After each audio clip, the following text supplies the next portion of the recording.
ginigit-git nyo yung mga tao ko dyan sa envelope na yan.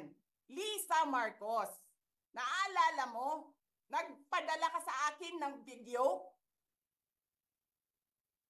Sinabihan mo ako saan kukunin ang pera.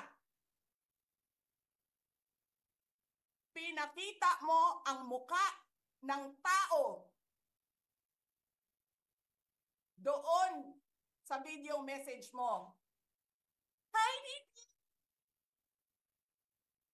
This is she's been working with us for the longest time. We trust her. You sent me written instructions about money.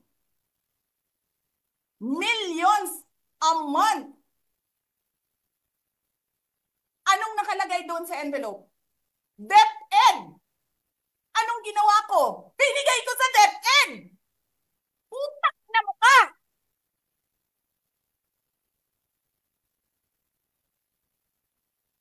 Wala ka ngang posisyon sa gobyerno, namimigay